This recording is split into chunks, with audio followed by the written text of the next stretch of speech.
Suscríbete al canal para no perderte ninguna aventura. Dale a me gusta para que sepamos que lo estás disfrutando. ¿Sabes cuál es el único lujo que los dioses te niegan, incluso antes que la riqueza o el poder? La sorpresa de un nuevo día. Para ti, no existe tal cosa. Es un concepto tan ajeno como el hielo en el desierto. El mañana es una copia exacta, casi insultante, del ayer, una sombra que se proyecta desde el pasado con una monotonía aplastante. Tú no te despiertas por el canto de un pájaro exótico, ni por un rayo de sol dorado que se cuela gentilmente en tu habitación. Te despiertas por una ausencia, la ausencia de luz, la ausencia de calor, la ausencia de descanso. Tu cuerpo es reloj de arena hecho de músculos fatigados y huesos doloridos.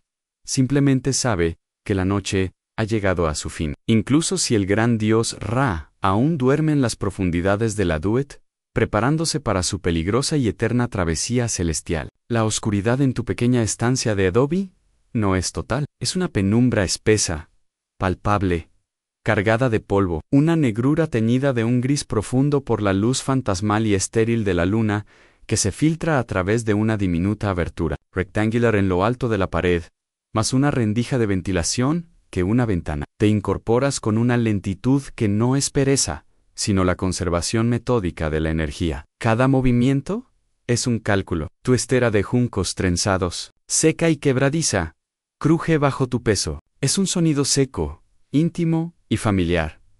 La primera nota en la sinfonía de tu jornada, el IRA is frío, con ese filo agudo y particular del desierto antes del amanecer. Un frío que se te mete en los huesos y te recuerda que el calor sofocante del día, tu futuro enemigo, es solo una de las dos caras de la misma moneda de tu existencia. Tus pies descalzos, cubiertos de una gruesa capa de callos que los hace casi insensibles, buscan el suelo y lo encuentran. El contacto es un shock familiar, una sacudida de frío terrenal que sube por tus tobillos y te arranca del último y más profundo vestigio de sueño. El piso no es de piedra pulida ni de madera noble, es el alma misma del río.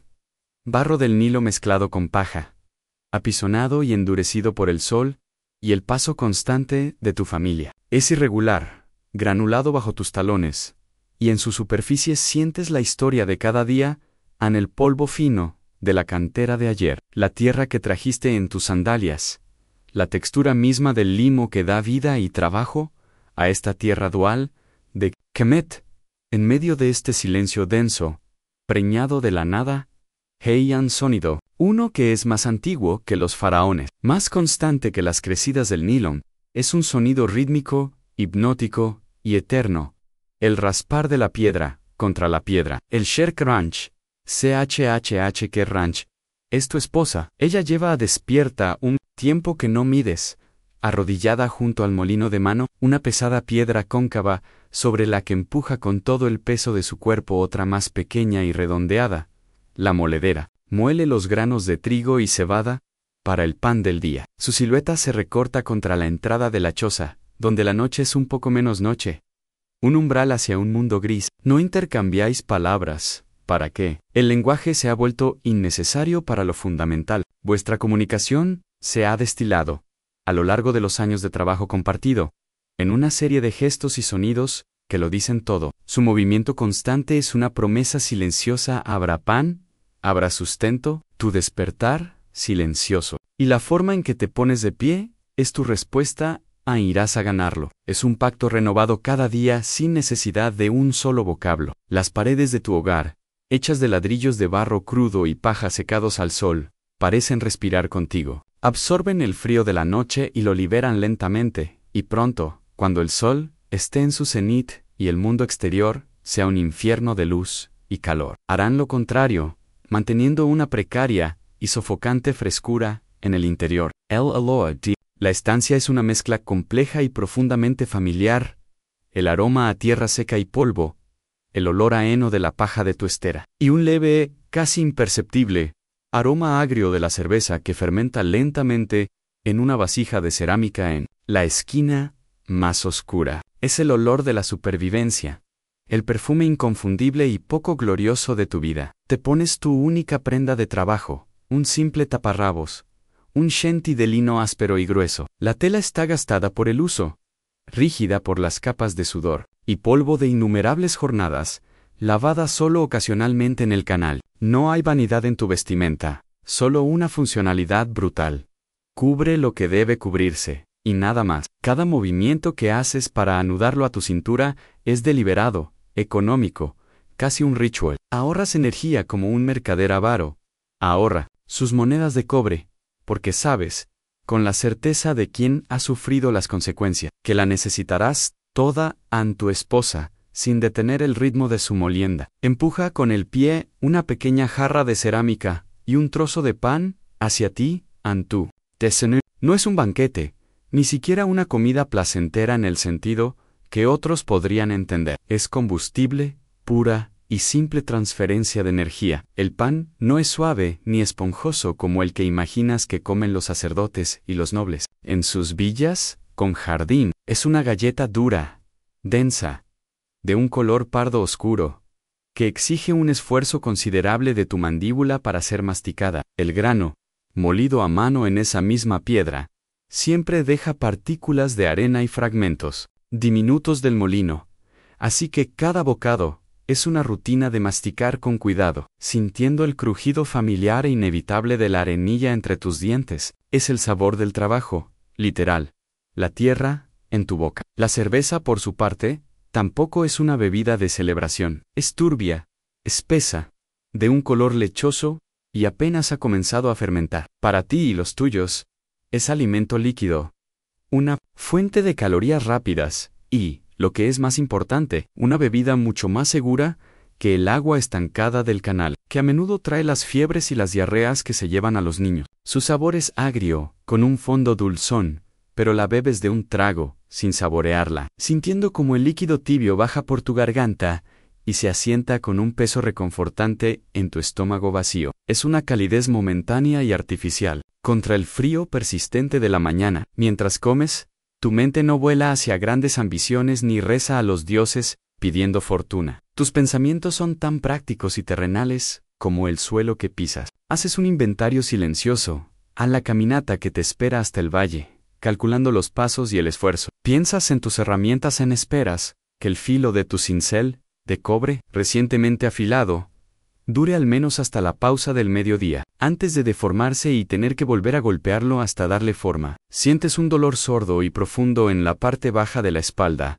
Un viejo amigo, que te saluda cada mañana con la misma fidelidad. No hay espacio para el miedo o la esperanza. En estos momentos, solo hay una aceptación pesada, densa y resignada del ciclo que se reinicia. El sol, el poderoso Ra, emprenderá su viaje por el cielo en su barca de millones de años, luchando contra la serpiente Apophis en el inframundo, para poder nacer, de nuevo, al amanecer. Tu viaje es menos heroico, menos cantado por los sacerdotes, pero es igual de ineludible. Eres un servidor en el lugar de la verdad, un hombre de la aldea de Set Maot, que el resto del mundo conoce como Deir el Medina, y tu propósito es servir a los muertos, para que puedan vivir eternamente. Una ironía cósmica que a veces roza tu conciencia, pero que es demasiado grande y abstracta, para dedicarle más que un pensamiento fugaz y cansado. Tu vida no se mide en años, sino en bloques de piedra movidos, en codos de pared pintados, en sarcófagos sellados. Has terminado tu desayuno. El ritual ha concluido. El peso familiar del día que te espera se asienta sobre tus hombros, tan real y tangible como si llevaras un saco de grano. Miras hacia la entrada, a esa mancha gris que pronto, muy pronto, se teñirá de un naranja pálido, y luego de un amarillo violento. No hay prisa, porque la prisa implica un destino incierto o un final deseado. Y tu destino, como el del sol, ya está trazado con una precisión inalterable. Solo queda empezar a caminar. Das el paso decisivo que cruza el umbral de tu morada. El aire exterior, notablemente más gélido que el de la pequeña estancia, te envuelve como un sudario. Por un instante, te detienes, permitiendo que tus ojos se ajusten a la negrura reinante. Detrás de ti, el sonido rítmico de la molienda de tu esposa es un ancla con el mundo doméstico, un sonido que se desvanece en tu conciencia a medida que te alejas. El pueblo de Set Maote, tu hogar, Es un laberinto de callejuelas estrechas y sinuosas, flanqueadas por las paredes ciegas y uniformes de las viviendas. A esta hora, es un reino de sombras y ecos apagados. De otras puertas, emergen figuras similares a la tuya, siluetas masculinas que se desprenden de la oscuridad de sus casas para unirse a la corriente silenciosa. No hay saludos audibles, ni llamadas de un vecino a otro. La comunicación se reduce a lo essential. Un leve movimiento de cabeza, casi imperceptible, un gesto de reconocimiento en la penumbra. Es la camaradería del destino compartido, una comprensión mutua que no necesita palabras. Formáis una comitiva espectral, un río de hombres que fluye hacia la única salida del recinto amurallado que protege vuestra comunidad. La vas contigo. Lo indispensable, a una pequeña bolsa de cuero al hombro con tu cincel de cobre y tu mazo de madera, y una jarra de cerámica con agua, tu tesoro más preciado para la jornada que te aguarda. El peso de las herramientas es familiar, una extensión de tu propio cuerpo. El del agua es un recordatorio constante de la sed que vendrá en el sendero. Comienza en el momento en que dejáis atrás el puesto de los Medjay, los guardianes del desierto, quienes os observan pasar, con la misma indiferencia de siempre, desde su puesto de vigilancia. El camino que se abre ante vosotros no es una calzada construida, sino una cicatriz en la piel de la tierra, una senda tallada por miles de pasos idénticos a los tuyos, a lo largo de generaciones. Se interna directamente en las colinas tebanas, una masa de roca calcárea que se alza como una muralla natural entre el valle fértil del Nilo y el lugar sagrado de descanso de los faraones. El ascenso es inmediato y exigente. El terreno se inclina, y tus músculos, aún adormecidos, protestan con una quemazón sorda. Tu respiración, antes tranquila, se vuelve más profunda, más audible, en la quietud de la mañana, formando pequeñas nubes de vaho que se disipan instantáneamente en el aire seco. El suelo bajo tus sandalias es un terreno traicionero. Una capa de fina arena y guijarros sueltos cubre la roca madre, haciendo que cada paso deba ser medido para no resbalar. Sientes las piedras más afiladas a través de la suela gastada de tu calzado. El sonido de vuestro avance es una sinfonía monótona. El crujido de la grava, el deslizamiento ocasional de una piedra que cae, rodando por la ladera, el rose de las túnicas y el suave tintineo metálico de alguna herramienta que choca contra otra. Levantas la vista. El cielo está en plena transición. La profunda negrura de la noche se ha diluido en un índigo intenso en el cenit, mientras que en el horizonte oriental, por encima de las siluetas dentadas de los picos lejanos, una línea de un violeta pálido anuncia la inminente llegada de Ra-an. La luna, que antes dominaba la noche, es ahora un disco pálido y translúcido, un fantasma de sí misma, que se niega a ceder su puesto. Las estrellas más brillantes todavía parpadean, pero su luz parece debilitada, como si se estuvieran ahogando en el creciente resplandor del alba. Este espectáculo celestial, de una belleza sobrecogedora, no te provoca asombro.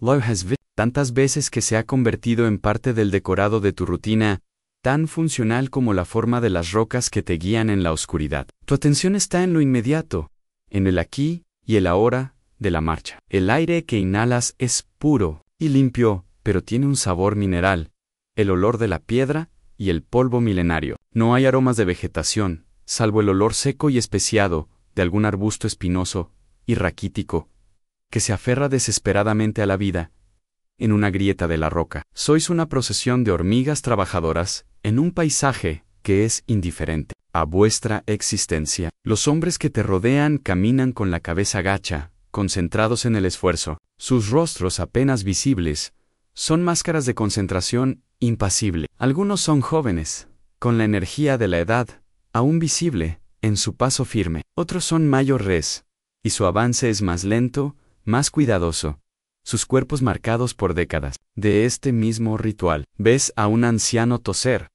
una tos seca y profunda, que resuena en el silencio, un sonido que es una premonición de lo que la cantera hace a los pulmones. El mutismo del grupo no es incómodo, es funcional. Conversar requeriría un aliento precioso, una energía que será demandada hasta la última gota por los capataces. En esta quietud, tu mente tampoco se embarca en grandes reflexiones. Es un estado de letargo consciente. Notas como la correa de tu bolsa de cuero se clava en tu hombro y cambia su peso de un lado a otro. Sientes el movimiento del agua dentro de tu jarra, un suave chapoteo que te recuerda su presencia y la necesidad de racionarla. Piensas en la textura de la piedra caliza que te espera. En sí será un bloque fácil de trabajar o uno con vetas rebeldes. Tus pensamientos son un murmullo bajo, una corriente subterránea de preocupaciones prácticas que fluyen sin cesar.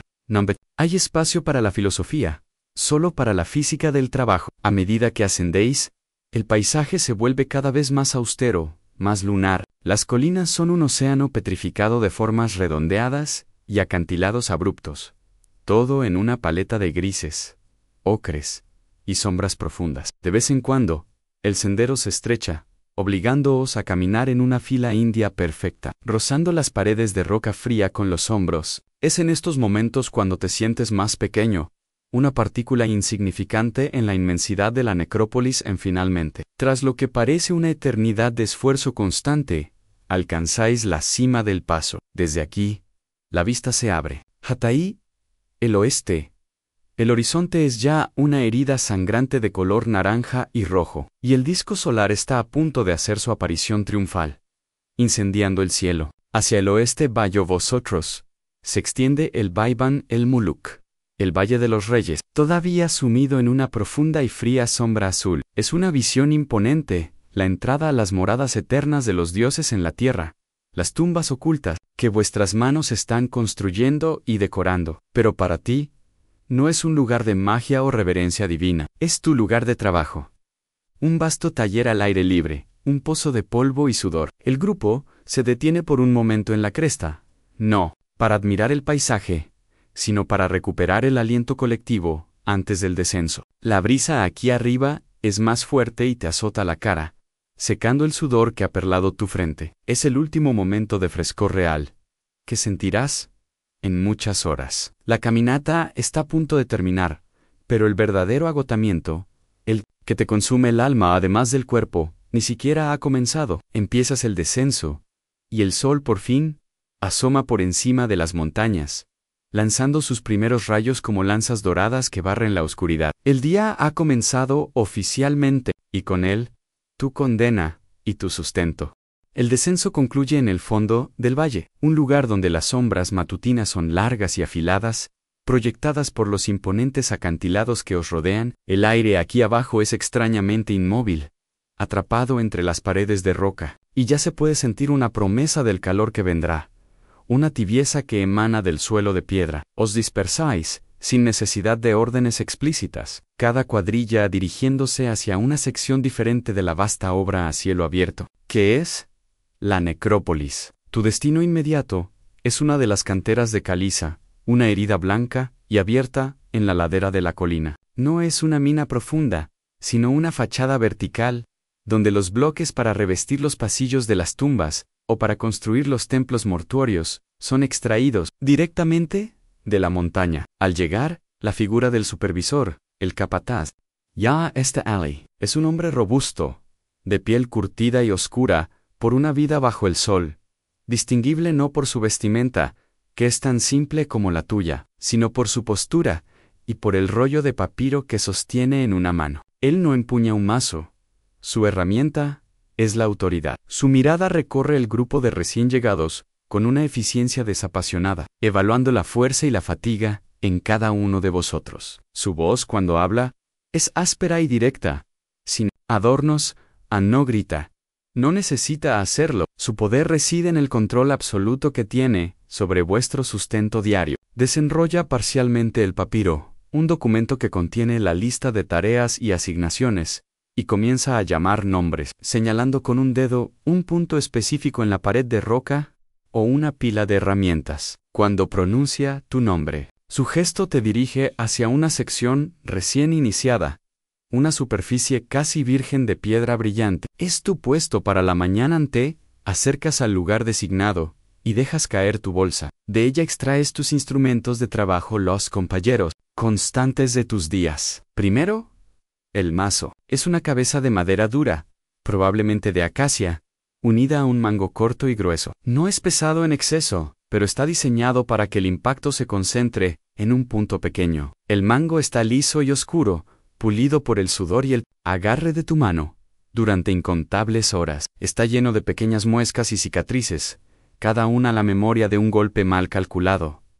Luego, el cincel de cobre es una barra corta y sólida, afilada en un extremo, hasta formar un borde cortante. Brilla con un tono rojizo bajo la luz creciente. Un destello de color, en un mundo de ocres y grises. Lo sostienes, sintiendo su peso familiar. Es tu principal herramienta, pero también tu principal fuente de frustración, pues sabes que el cobre, aunque es el metal más fuerte que posees, es inherentemente blando. Se deforma, se mella y pierde su filo con una rapidez exasperante. A él, colocas un juego de cuñas de madera seca, de diferentes tamaños, que usarás más tarde para abrir las grietas que tu cincel haya iniciado. Te arrodillas frente a la pared de roca. Antes de dar el primer golpe, la estudias. Es un acto instintivo, una habilidad adquirida con la experiencia. Tus ojos recorren la superficie buscando las líneas de falla naturales, las vetas más débiles, cualquier imperfección que puedas explotar. Golpear a ciegas es un desperdicio de energía y un castigo para tus herramientas. Ves una línea prometedora, una fisura casi invisible que serpentea por la roca. Ese será tu punto de partida. Colocas la punta del cincel contra la piedra, sujetándolo firmemente con tu mano izquierda. Levantas el mazo con la derecha. Haces una pausa de una fracción de segundo, ajustando tu postura, calculando el ángulo, y entonces golpeas. El primer impacto del día resuena con una claridad brutal en el aire matutino. Es un sonido agudo, metálico y seco, una explosión de energía que viaja desde tu hombro, a través de tu brazo, hasta la cabeza del mazo, y de ahí al cincel, para finalmente clavarse en la roca. Una pequeña nube de polvo blanco y unos cuantos fragmentos de piedra saltan del punto de impacto. La vibración del golpe sube por tu antebrazo, una sacudida que ya ni siquiera registras conscientemente. Y entonces comienza la verdadera labor. El ritmo en golpe en pausa, reajustar el cincel en golpe en pausa, es una cadencia hipnótica y agotadora. Tus músculos se tensan y se relajan en una secuencia repetitiva. Tu concentración se reduce a un espacio minúsculo, el punto exacto donde el cobre se encuentra con la caliza. Todo lo demás se desvanece. El sol, que ahora ha superado las cumbres, comienza a calentar tu espalda. El sudor empieza a brotar en tu frente, en tu pecho, y a trazar surcos a través de la fina capa de polvo que ya se está depositando sobre tu piel. A tu alrededor, el sonido se multiplica. Otros hombres han comenzado su trabajo, y el aire se llena de una cacofonía industrial. El golpe seco y rítmico de decenas de mazos contra cinceles se fusiona en un martilleo ensordecedor, una percusión constante que se convierte en el latido del valle. Es un ruido tan abrumador que para Dish crea una especie de silencio interior. Te aísla en tu propia burbuja de esfuerzo y sonido. El trabajo avanza con una lentitud desesperante. Después de cientos de golpes, la grieta que estás creando es apenas una incisión de unos pocos centímetros de profundidad. La roca se resiste en cada milímetro ganado. Es una victoria costosa. Y entonces, ocurre lo inevitable. Sientes impacto del mazo, se vuelve menos efectivo. El sonido se vuelve más sordo, menos nítido. Bajas las herramientas y examinas la punta de tu cincel. El filo, antes afilado, ahora está achatado y deformado. La punta de cobre se ha doblado como si fuera arcilla dura. La frustración te invade. Un calor agrio en tu garganta. Debes detener tu trabajo principal para realizar una tarea secundaria pero esencial. Al reafilar la herramienta, te levantas, con las rodillas rígidas, y caminas hacia una zona común, donde hay varias piedras de dolerita, una roca ígnea mucho más dura que el cobre. Te arrodillas de nuevo, y comienzas el tedioso proceso de golpear y frotar el extremo deformado del cincel contra la piedra de afilar, remodelando el metal, devolviéndole su borde cortante. Es una danza frustrante entre la creación y la reparación. Un ciclo dentro del ciclo que consume tiempo y energía valiosa. El sonido del metal, raspando contra la piedra, es estridente y desagradable. Mientras lo haces, ves a otros hombres haciendo lo mismo. Es una pausa forzada y común, un testimonio de las limitaciones de vuestra tecnología. Una vez que el filo está razonablemente restaurado, regresas a tu puesto. La roca te espera, impasible, y el ritmo comienza de nuevo. Gopi. Pausó, reajusta, golpe en tus manos. A pesar de los callos gruesos, empiezan a arder. Pequeñas ampollas se formarán, se romperán, sangrarán, y eventualmente se convertirán en otra capa de piel endurecida. Tu espalda es un nudo de tensión, pero sigues adelante, porque detenerse no es una opción. Estás desmantelando una montaña, un golpe a la vez. Es un trabajo brutal, simple en su concepción, pero infinitamente complejo en su demanda de resistencia física y mental. Estás aquí para dar forma a la eternidad de un faraón, pero tu propia existencia se mide en estos impactos, en el cobre que se deforma y en el sudor que se evapora antes de tocar el suelo. El sol, que hace tan solo un rato era una promesa anaranjada y amable en el horizonte, ha iniciado su inexorable ascenso por la cúpula celeste y ahora se afirma en su cenit como un ojo de fuego blanco, implacable y despiadado. Su luz ya no es dorada, ni dibuja sombras largas y misteriosas. Ahora cae de forma vertical, aplastante, una cascada de calor puro que se derrama sobre el valle y borra casi por completo las siluetas en las que encontraste un brevísimo refugio. El calor ya no es una simple sensación en la piel, es una presencia física. Una entidad tangible que presiona desde arriba, que irradia con ferocidad desde las paredes de roca que te rodean como los muros de un horno, y que se levanta desde el suelo en ondas temblorosas que distorsionan el aire, haciendo que el paisaje lejano parezca un espejismo acuático. Es un crisol que se calienta lentamente, de forma progresiva, y tú estás atrapado en su mismo centro, sin escapatoria posible. El sudor, que al principio de la mañana era una humedad incipiente, un delicado rocío en tu frente y en tu nuca, ahora fluye libremente por cada centímetro de tu cuerpo, una fuente inagotable. Sientes el goteo constante desde tu cabello empapado, recorriendo tus sienes y trazando caminos alados que, al llegar a las comisuras de tus ojos, provocan un escozor agudo y molesto. Sientes cómo desciende por tu espalda, como un pequeño arroyo, estancándose brevemente en la curva de tu columna vertebral antes de continuar su camino, empapando la tela de lino de tu shenty,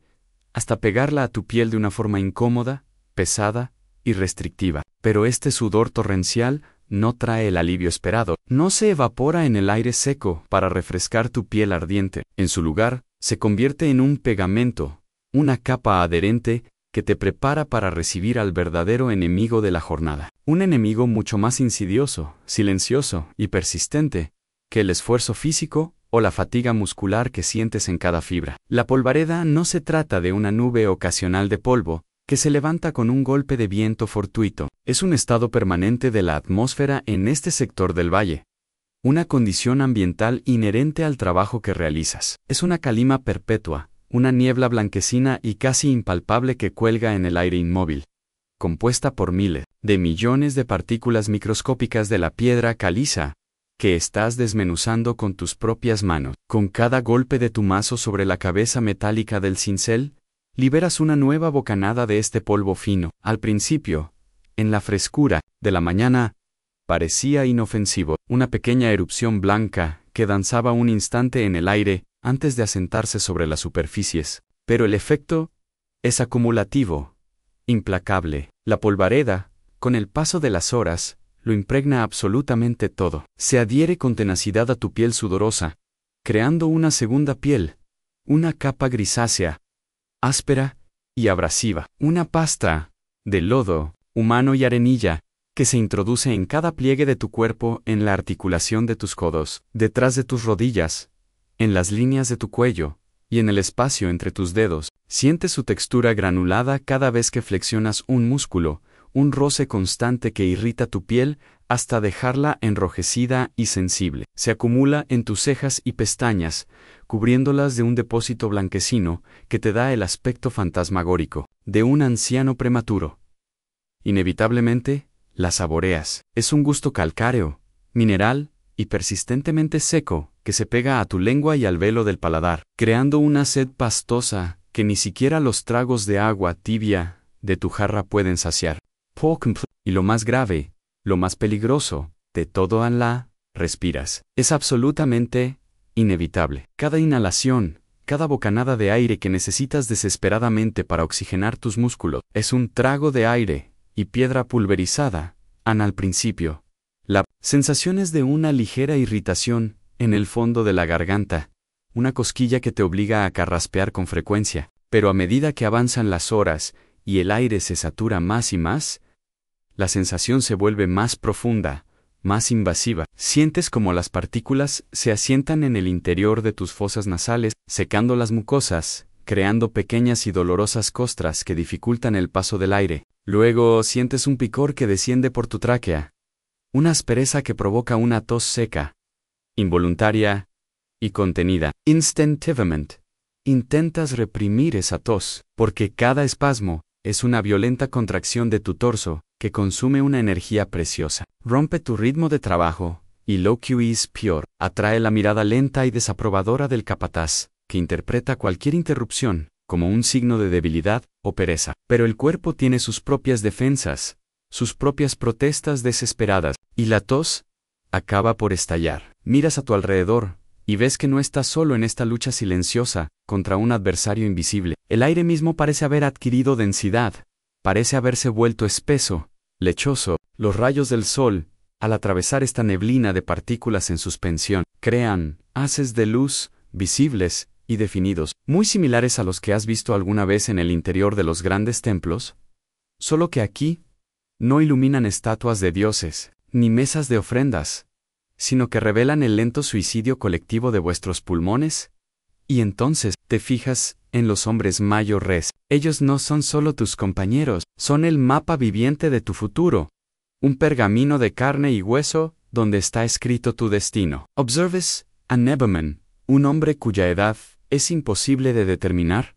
Podría tener 40 o 60 años. Interrumpir bruscamente su trabajo para apoyarse con todo su peso en la pared de roca, sacudido por un acceso de tos tan violento que parece que va a desgarrarlo por dentro. No es una tos húmeda ni productiva, es un sonido seco, hueco, desgarrador, como el ladrido de un perro viejo, que convulsiona todo su torso, y lo deja sin aliento, con el rostro congestionado y los ojos inyectados en sangre. Es la tos del cantero, una dolencia tan común y aceptada en vuestra comunidad como los callos en las manos o las cicatrices en la piel. Ves cómo su pecho sube y baja con una dificultad alarmante, un silbido agudo y apenas audible, acompañando cada exhalación forzada. En sus breves momentos de descanso, lo ves respirar con la boca abierta, pero el alivio es mínimo, casi nulo. Él es un presagio andante, una profecía encarnada de lo que este polvo invisible, este enemigo silencioso y paciente, le hace al interior del cuerpo humano. Con el paso del tiempo,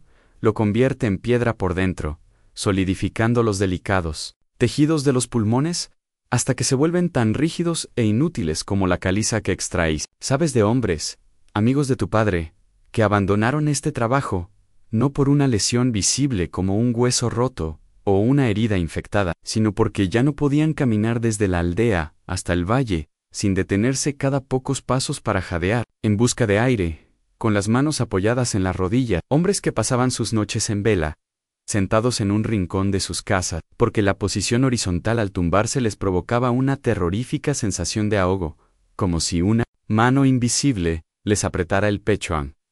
Este conocimiento no es una revelación dramática o un descubrimiento repentino. Es un hecho aceptado y normalizado de tu oficio, una certeza tan sólida e inmutable como la montaña que intentas desmantelar. Para combatir lo inevitable, recurres al único remedio que conoces, una defensa tan precaria como fundamentalmente inútil. Dejas tus herramientas por un momento. Te limpias el sudor de la cara con el dorso de una mano, igualmente sucia, y desatas un trozo de lino, relativamente limpio, de tu bolsa. Lo doblas cuidadosamente varias veces, y te lo atas sobre la nariz y la boca. El alivio es instantáneo y profundamente engañoso. Durante las primeras respiraciones, el aire se siente maravillosamente filtrado, más fresco, más limpio, pero es una ilusión que se desvanece con una rapidez cruel. En cuestión de minutos, tu propia respiración, cargada de humedad, empapa la tila, El polvo fino del ambiente, atraído por la humedad como las polillas a la llama,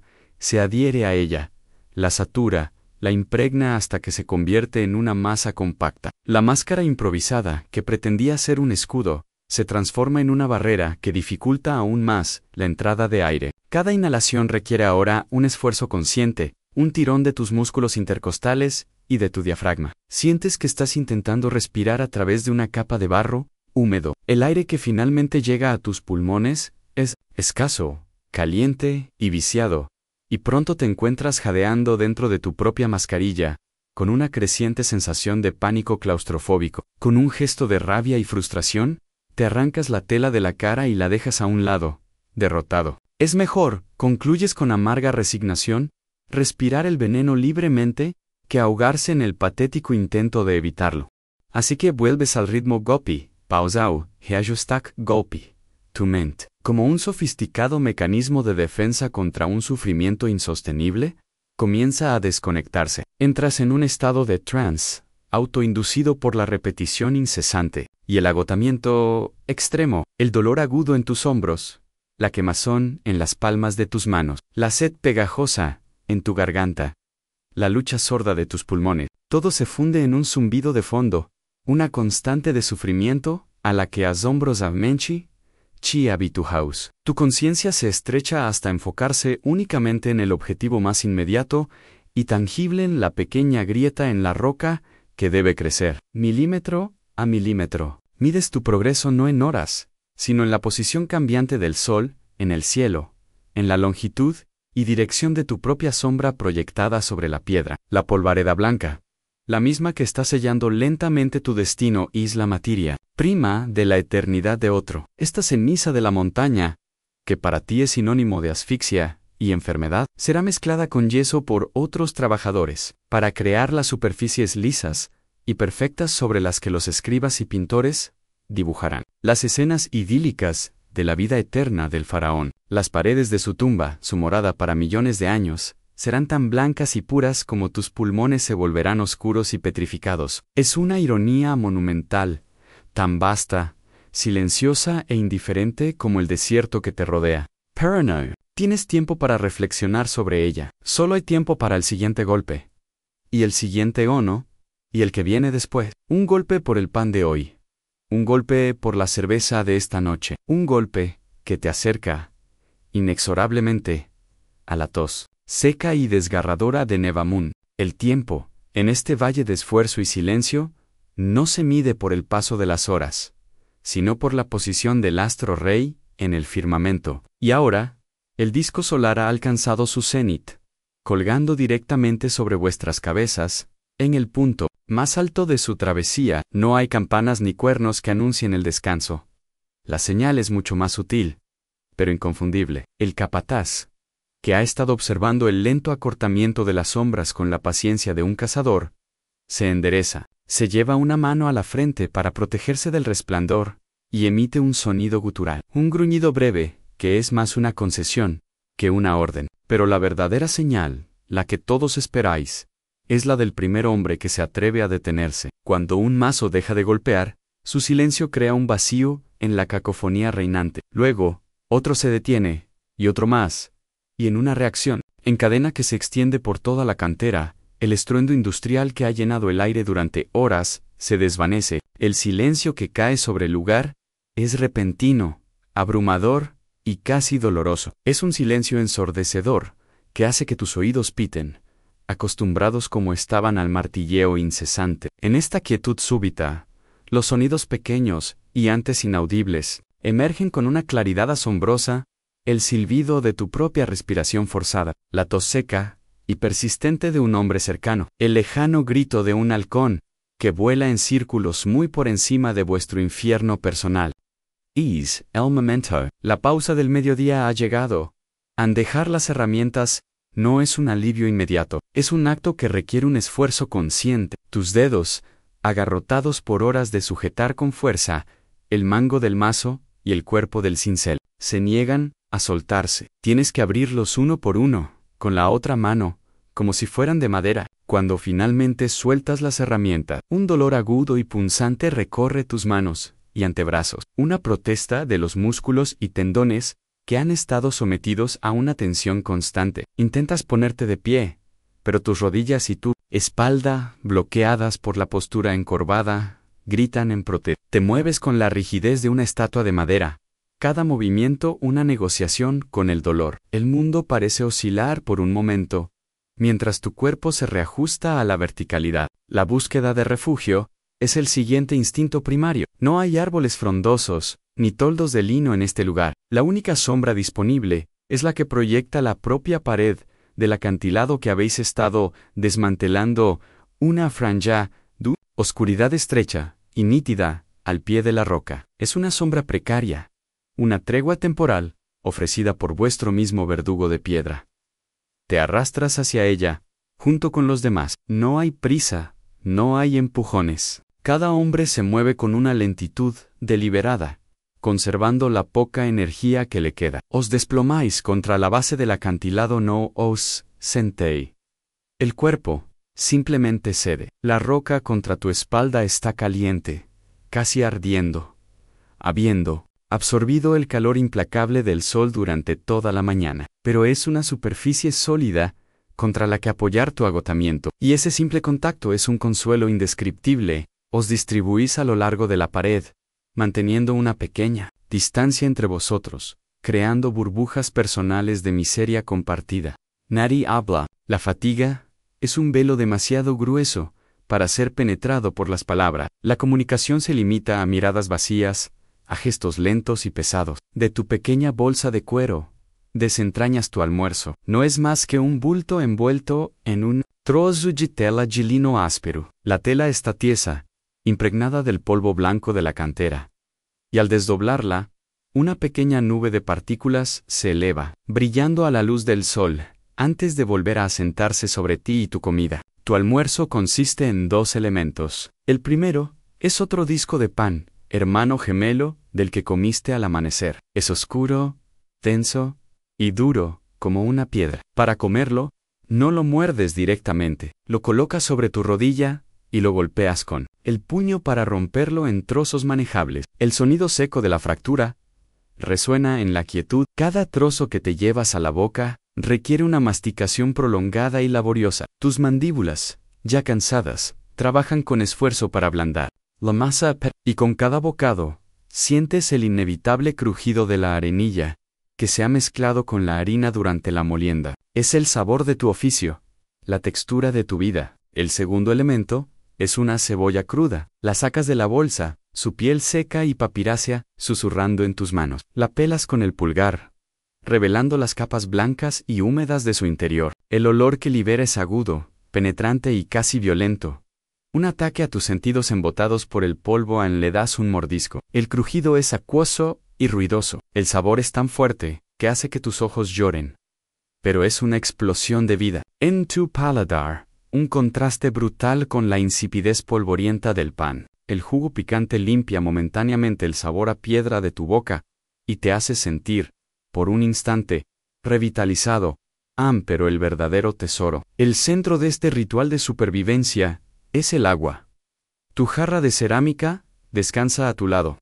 Está caliente al tacto, su contenido calentado por el sol, hasta alcanzar casi la temperatura de un caldo. Destapa su boca, que está sellada con un tapón de madera, envuelto en un trozo de tela. El acto de beber es deliberado, casi sagrado. No la bebes de un trago, aunque cada célula de tu cuerpo grita de sed.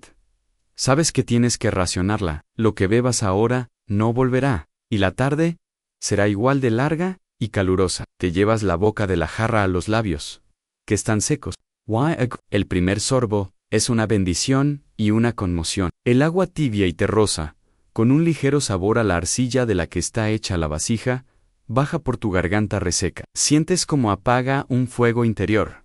Un alivio tan profundo que es casi doloroso. Bebes un segundo sorbo, más largo esta vez, sintiendo como el líquido llega a tu estómago y parece extenderse por todo tu cuerpo, rehidratando tus tejidos desde dentro. Cierras los ojos, saboreando el momento. Es el lujo más grande que conocerás. En el daya, miras a tu alrededor. Los otros hombres están inmersos en el mismo ritual. Ves a un joven beber con la avidez de la inexperiencia, vaciando casi la mitad de su ración, y a un anciano a su lado que apenas humedece sus labios, conservando su agua con la sabiduría que dan décadas de sed. Ves las caras de tus compañeros, máscaras de polvo y sudor, los ojos enrojecidos y hundidos, las expresiones vacías de agotamiento. No hay alegría en esta pausa. No es un descanso que recargue las energías para continuar con vigor. Es simplemente una interrupción and parenthesis en la sentencia de trabajo duro. Es un momento para reponer el combustible mínimo necesario para que la máquina de tu cuerpo no se detenga por completo. El alivio que sientes es fugaz, una delgada capa de bienestar sobre un océano de fatiga, porque en el fondo de tu mente, la conciencia del trabajo, que aún queda por hacer, pesa como una losa. Sabes que esta sombra que te protege se moverá. El sol continuará su viaje, y pronto, demasiado pronto, su luz volverá a alcanzar este pequeño santuario, señalando el fin de la tregua. La segunda mitad del día, bajo el calor más intenso de la tarde, siempre es la peor. Pero, por ahora, por estos breves y preciosos minutos, no hay nada más que el calor de la roca en tu espalda, el sabor picante de la cebolla en tu lengua, y la sensación milagrosa del agua tibia en tu garganta es suficiente. Tiene que serlo. El final de la pausa no llega con un sonido, sino con un movimiento. El capataz, que ha estado observando la procesión del sol con una atención inquebrantable, se pone de pie. Su sombra, que se había encogido hasta casi desaparecer bajo sus pies, comienza a alargarse de nuevo en la dirección opuesta. Islesen se aclara la garganta con un carraspio sonoro, un ruido que corta el aire inmóvil y atraviesa la neblina de agotamiento colectivo. El hechizo se rompe. Un murmullo de resignación recorre la fila de hombres apoyados contra la roca. Los cuerpos, que habían encontrado un precario estado de reposo, protestan con una sinfonía de crujidos y gemidos ahogados, mientras se obligan a moverse una vez más. El acto de levantarse es una prueba de voluntad en sí misma. Guardas el resto de tu pan y la jarra de agua, ahora peligrosamente ligera, en tu bolsa de cuero. El sabor de la cebolla aún perdura en tu boca, un fantasma picante que lucha contra el regusto a polvo. Esperas reanudar tu labor en la pared de la cantera, volver al ritmo monótono y familiar del mazo y el cincel. Sin embargo, cuando te estás dirigiendo de vuelta a tu puesto, la voz áspera del supervisor te detiene. Tú, dice, sin usar tu nombre, simplemente señalándote con un dedo grueso. Hoynard, el taller de los bataneros, necesita más pieza en una corriente de desánimo te recorre, más fría que el aire del amanecer. De todos los oficios posibles, en este vasto complejo funerario, el du batanero, o lavandero de textiles, es uno de los más despreciados y desagradables. Es un trabajo que, si bien carece de la brutalidad física de la cantera, te sumerge en un tipo de miseria completamente diferente, una que ataca los sentidos, y se adhiere a ti de una manera mucho más personal. Y, sin decir una palabra, asientes con la cabeza, un gesto de sumisión total. Das media vuelta, y te alejas de la pared de roca blancuecena, dejando atrás el familiar paisaje de polvo y piedra. Sigues al capataz, a través de un laberinto de senderos, pasando por delante de otras cuadrillas de trabajo, hombres que arrastran pesados bloques de granito sobre rodillos de madera, escultores que dan forma a estatuas con una paciencia infinita, carpinteros que ensamblan trineos y andamios. Cada grupo está inmerso en su propio universo de esfuerzo, envuelto en su propio tipo de ruido y polvo. Tu nuevo destino se encuentra en una zona más apartada, ligeramente alejada de las tumbas principales, y la razón se vuelve evidente mucho antes de que llegues. La primera señal es el olor. Al principio, es una nota extraña en el aire del desierto, un aroma agrio y amoniacal que se vuelve progresivamente más intenso y penetrante a cada paso que das. Es un hedor que te golpea en la parte posterior de la garganta, una pestilencia química y orgánica que te hace arrugar la nariz instintivamente y respirar por la boca, lo cual solo sirve para que el sabor nauseabundo te inunde el paladar. Finalmente, llegas al taller de los bataneros. No es un edificio, sino un área al aire libre, designada para esta tarea. El lugar está dominado por una serie de grandes tinas de piedra, algunas excavadas directamente en el suelo rocoso, y otras construidas con bloques de piedra caliza, todas ellas dispuestas en filas. Dentro de estas tinas, y apiladas en enormes montones húmedos por todas partes, hay montañas de tela de lino. Hay de todo tipo, desde los vendajes vastos y sin refinar que se usarán para las capas internas de las momias de los sirvientes, hasta los rollos de lino real, finísimo y casi translúcido, destinados a las túnicas de los sacerdotes o a los sudarios de los propios faraones. El propósito de este lugar es lavar, desengrasar y, sobre todo, blanquear estas telas. El lino en su estado natural tiene un color amarillento o grisáceo, y para los rituales sagrados y la vida eterna, debe ser de un blanco puro e inmaculado. Y los métodos para lograr esa blancura son primitivos y corrosivos. Un hombre, Mayo R., con la piel de los brazos y las piernas enrojecida y permanentemente irritada, te recibe sin ninguna ceremonia. No te pregunta tu nombre, simplemente te señala una de las tinas. Esta, dice con una voz ronca, el lino del templo de Amón. Tiene que estar listo antes del anochecer.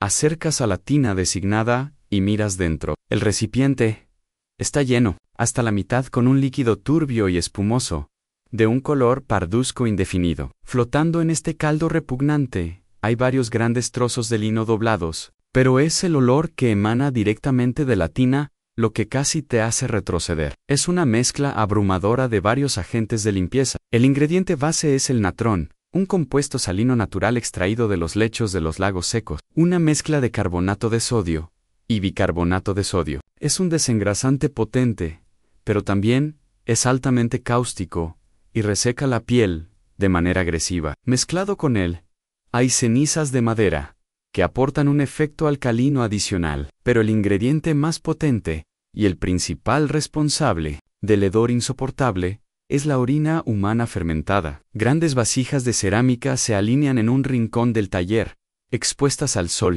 Se recogen los orines de toda la comunidad de trabajadores y se dejan reposar durante días, permitiendo que la urea se descomponga en amoníaco, un agente blanqueador y limpiador extraordinariamente eficaz. Este líquido añejo y concentrado es el secreto detrás del blanco resplandeciente del lino egipcio. Y ahora, tu trabajo consiste en sumergirte en él. Te quitas las sandalias, dejando tus pies desnudos sobre el suelo rocoso y húmedo. Te remangas el shenty tanto como puedes, aunque sabes que es un gesto inútil. Respiras hondo, intentando prepararte. Mentalmente, y con una mueca de asco, metes primero un pie y luego el otro en la tina. La sensación es indescriptible. El líquido está tibio por el sol, una temperatura corporal desagradable que lo hace sentir aún más orgánico y vivo. Es espeso, casi viscoso, y se adhiere a tu piel instantáneamente. Y entonces comienza el ardor. Al principio, es un cosquilleo, pero rápidamente se convierte en una quemazón constante y dolorosa. La mezcla de natrón y amoníaco ataca tu piel con una ferocidad química. Cada pequeño rasguño, cada corte que tenías en los pies o en las piernas, por el trabajo en la cantera, cada picadura de insecto se convierte en un punto de dolor agudo, como si te estuvieran aplicando sal en una herida abierta. Salir en tu tarea, ahora, es la de una máquina de lavar humana. Comienzas a pisar la tela, levantando las rodillas en un movimiento rítmico y monótono, una especie de danza grotesca. Pizzas, giras, levantas, vuelves a pisar. El objetivo es amasar la tela contra el fondo de la tina, forzando la solución limpiadora a penetrar profundamente en cada fibra para liberar la suciedad, la grasa y el color natural. El chapoteo del líquido nauseabundo es el único sonido que produce tu trabajo. Salpica tus piernas, tu torso, incluso tu cara.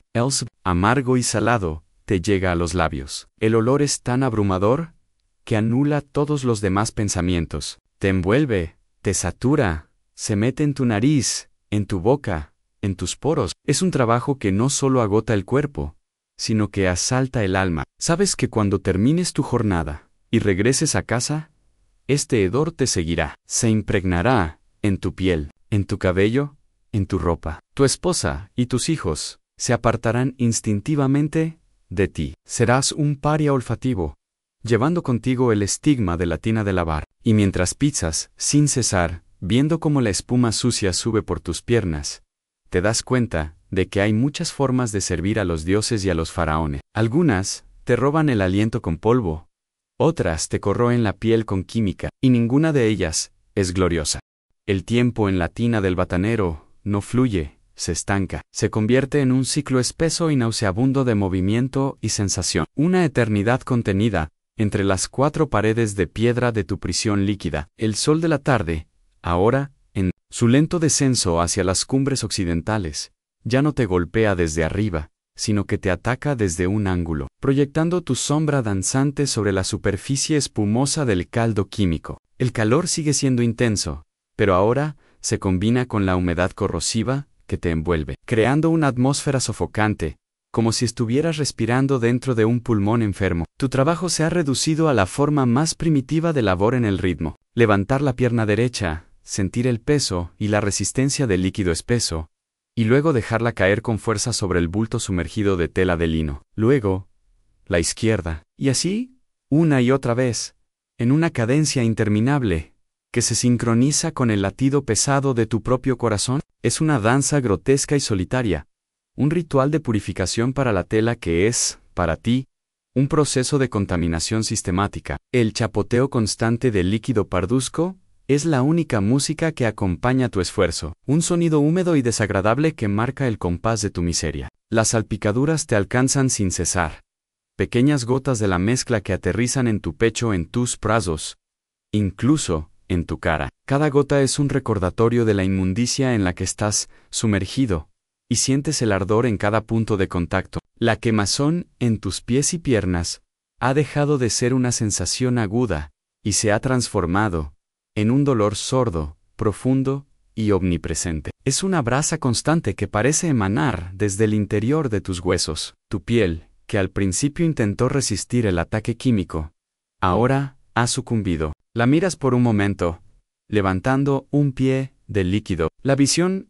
es desoladora. Tu piel está enrojecida, inflamada, con un aspecto escaldado y cocido. Entre los dedos de los pies, donde la piel es más delicada, se han formado pequeñas ampollas, llenas de un líquido blanquecino, y algunas de ellas ya se han roto, dejando al descubierto una carne viva y rosada, que grita de dolor al volver a entrar en contacto con la solución de natrón y amoníaco. Los pequeños cortes y rasguños que tenías de la cantera ahora son úlceras abiertas, con los bordes blanquecinos e hinchados. Has desarrollado lo que los bataneros llaman los pies de loto, una descripción poética y cruel para unas extremidades que se sienten como si estuvieran siendo devoradas lentamente. El instinto te grita que salgas, que escapes de este tormento químico, pero la mirada vigilante del supervisor, que patrulla entre las tinas con los brazos cruzados, es un ancla que te mantiene en tu sitio. Su presencia es un recordatorio constante de que este dolor no es opcional. Es el precio del pan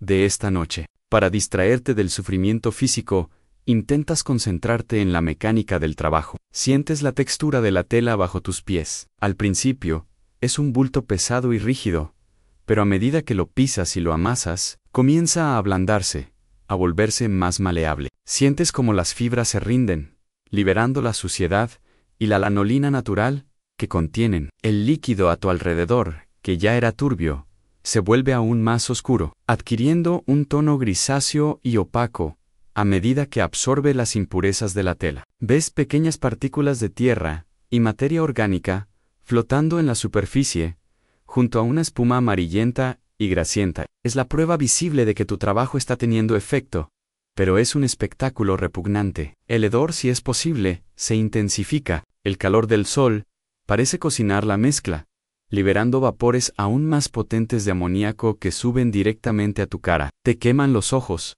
haciendo que lagrimeen constantemente, y el vapor cáustico te raspa la garganta y los pulmones con cada inhalación. Te encuentras conteniendo la respiración por instinto, solo para tener que tomar una bocanada desesperada del aire venenoso cuando tus pulmones no pueden más. Este asalto olfativo es quizás la parte más difícil de soportar. El polvo de la cantera era un enemigo silencioso que te atacaba desde dentro, pero esta pestilencia es un agresor frontal que invade cada uno de tus sentidos. Un recordatorio constante y abrumador de la degradación de tu tarea. El aspecto mental del trabajo es igualmente agotador. A diferencia de la cantera, donde podías entrar en un trance rítmico, aquí la incomodidad y el dolor son demasiado agudos como para permitir que la mente se evada. Estás dolorosamente presente en cada momento, consciente de cada sensación desagradable. Tu mente busca desesperadamente algo en lo que enfocarse que no sea el dolor. Observas a los otros hombres que trabajan en las tinas cercanas. Sus rostros son máscaras de una resignación endurecida. Nadie habla. Nadie se queja. Cada uno está encerrado en su propia burbuja de tormento. Ves las marcas de su oficio en sus cuerpos. La piel de sus brazos y piernas es un mapa de cicatrices, erupciones crónicas y decoloraciones. Sus uñas están amarillentas y quebradizas, corroídas por los químicos. Son la imagen de lo que te convertirás si te asignan a este puesto con demasiada frecuencia. El trabajo te despoja de tu individualidad. Dejas de ser tú, el hombre con una familia y una historia, para convertirte simplemente en un par de pies, una herramienta biológica, una pieza reemplazable en una maquinaria de lavado. Y la ironía es palpable. Estás aquí, sufriendo para purificar las vestiduras de un sacerdote que mañana se parará frente a un altar, oliendo a incienso y ofrendas florales, y hablará de la pureza y el orden cósmico de Mot. Estás limpiando las vendas que envolverán, con cuidado a un noble difunto, para proteger su cuerpo de la descomposición, mientras tu propia carne es descompuesta en vida por los mismos agentes que garantizan su preservación. Después de lo que parece una vida entera, el supervisor se acerca a tu tina. Se inclina, ignorando el hedor, y saca una esquina de la tela de líquido. La examina a contraluz, frotando la fibra entre sus dedos expertos. Ascenti bereavement. ¿Suficiente? Sácala. La palabra suficiente es la liberación más dulce que has oído en todo el día. Con un esfuerzo monumental, comienzas la siguiente fase de la tarea, sacar el pesado y empapado bulto de lino de la tina. Pesa una enormidad. Cargado con litros de la solución inmunda, te agachas, hundiendo los brazos en el líquido hasta los codos, sintiendo como la quemazón se extiende ahora a tus manos y antebrazos. Agarras la tela y tiras con toda la fuerza que te queda. Tus músculos gritan en protesta. Finalmente, con un último tirón desesperado, logras izar la masa de lino sobre el borde de la tina. Cae al suelo con un chapoteo pesado y sucio. Pero el trabajo no ha terminado. Ahora, junto con otro hombre, tenéis que llevarla al siguiente puesto, las losas de enjuague. Son grandes superficies de piedra inclinadas junto a un canal de agua relativamente limpia. Extendéis la tela sobre la losa y comenzáis a verter jarras de agua sobre ella para eliminar los restos de la solución limpiadora. El contraste del agua fresca sobre tu piel quemada es un shock, un alivio tan intenso que es casi doloroso. Pero el proceso es largo. Hay que enjuagarla, golpearla con palas de madera para escurrir el agua, y volver a enjuagarla, una y otra vez, hasta que el agua salga limpia. Finalmente, la tela, ahora notablemente más blanca pero aún grisácea y húmeda, se extiende sobre unos arbustos cercanos, para que el sol del desierto complete el proceso de blanqueamiento. Te quedas de pie, goteando, con el cuerpo ardiendo, y el hedor a amoníaco, pegado a ti, como una segunda piel. Miras tus pies y tus manos, enrojecidos y maltratados. Has pasado la tarde limpiando la tela para la vida eterna de otro, a costa de un pedazo de la tuya. Y sabes, con una certeza absoluta, que este olor no se irá con un simple enjuague. Te acompañará hasta tu casa, hasta tu estera, hasta tus sueños. Apenas has tenido tiempo de secarte bajo el sol oblicuo de la tarde, con la piel todavía ardiendo por el asalto químico y el hedor a amoníaco, aferrado a ti como un aura invisible. Cuando el mismo capataz que te sentenció a las tinas vuelve, su rostro es una máscara impasible. Su mirada no refleja ninguna compasión por tu estado. No te pregunta cómo te sientes. No comenta sobre el enrojecimiento de tu piel, sus necesidades, y las de los muertos a los que sirve. Trascienden tu miseria personal. Tu mano es firme, declara, no como un cumplido, sino como una afirmación de un hecho útil. Se necesita un trazo fino en la cámara del sarcófago.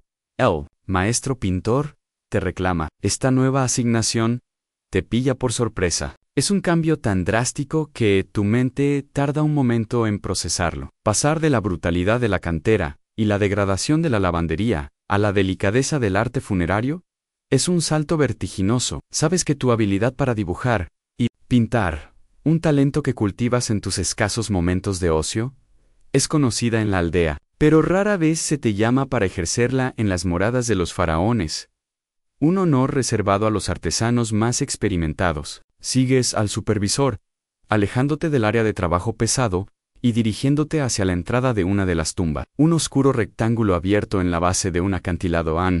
La entrada a la tumba es una herida negra en la roca dorada por el sol poniente. Mientras te acercas, la temperatura del aire comienza a cambiar drásticamente. A varios metros de la entrada, ya sientes como el calor abrasador del desierto es reemplazado por una corriente de aire fresco y húmedo que emana de las profundidades de la tierra. Es un frescor que no es refrescante, sino pesado, cargado con el olor milenario de la piedra subterránea, de la tierra húmeda y de algo más, algo antiguo e inerte. Es el aliento de la tumba. Te detienes en el umbral, parpadeando para que tus ojos, acostumbrados a la luz cegadora del exterior, se adapten a la penumbra casi total del interior. El capataz te entrega una pequeña lámpara de aceite, una simple vasija de cerámica con una mecha de lino flotando en aceite de ricino. Su llama es pequeña, débil y parpadeante, y arroja más humo que luz. No la derrames, es su única instrucción antes de darse la vuelta y marcharte, dejándote solo en la boca de la eternidad. Das el primer paso hacia adentro, y es como cruzar a otro mundo. El sonido del exterior se corta abruptamente, reemplazado por un silencio profundo y resonante, un silencio que tiene peso y textura. El cambio de temperatura es ahora total. El frescor se convierte en un frío que te cala los huesos.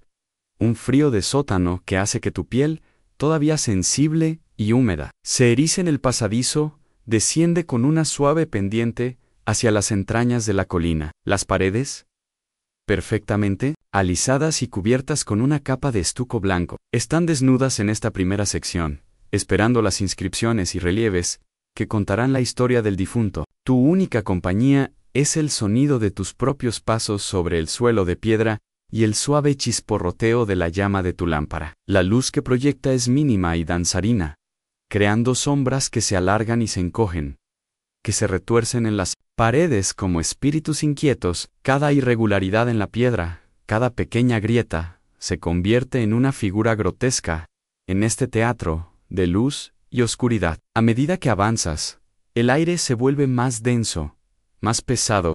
La sensación de encierro es abrumadora. Las paredes parecen acercarse, y el techo, aunque es lo suficientemente alto como para caminar erguido, se siente como una losa pesada, a punto de aplastarte. La atmósfera es sofocantemente inmóvil. El aire que respiras es rancio, estancado, falto del oxígeno que la llama de tu lámpara consume vorazmente. Comienzas a sentir una ligera opresión en el pecho, una dificultad para llenar tus pulmones por completo, muy diferente a la asfixia del polvo, pero igualmente alarmante.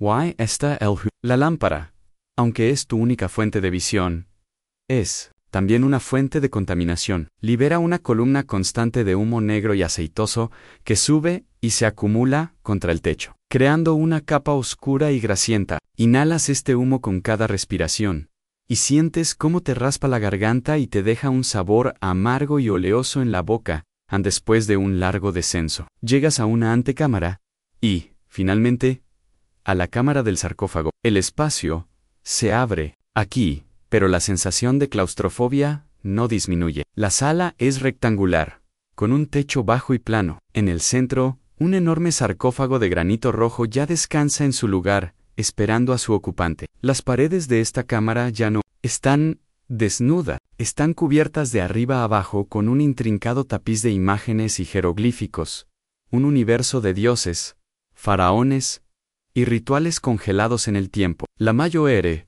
parte del trabajo ya está hecho, pero en una de las paredes hay una sección que está a medio terminar. Allí, bajo la luz de varias lámparas más grandes que la tuya, trabaja el maestro pintor. Es un hombre mayor, de espalda encorvada y ojos entrecerrados por una vida de enfocar en los detalles minúsculos. Trabaja en un silencio absoluto, con una concentración tan intensa que parece no haber notado tu llegada. A sus pies, sobre una estera, descansa su equipo en una serie de paletas de escriba, pequeños cuencos de cerámica que contienen pigmentos de diferentes colores, pinceles hechos con juncos de diferentes grosores, y recipientes con agua y goma arábiga, que sirve como aglutinante. El maestro pintor se aparta de la pared y te mira. Sus ojos no son hostiles, pero sí increíblemente cansados. La doble corona del faraón, dice, con una voz suave y rasposa. El trazo del ocre rojo que define el contorno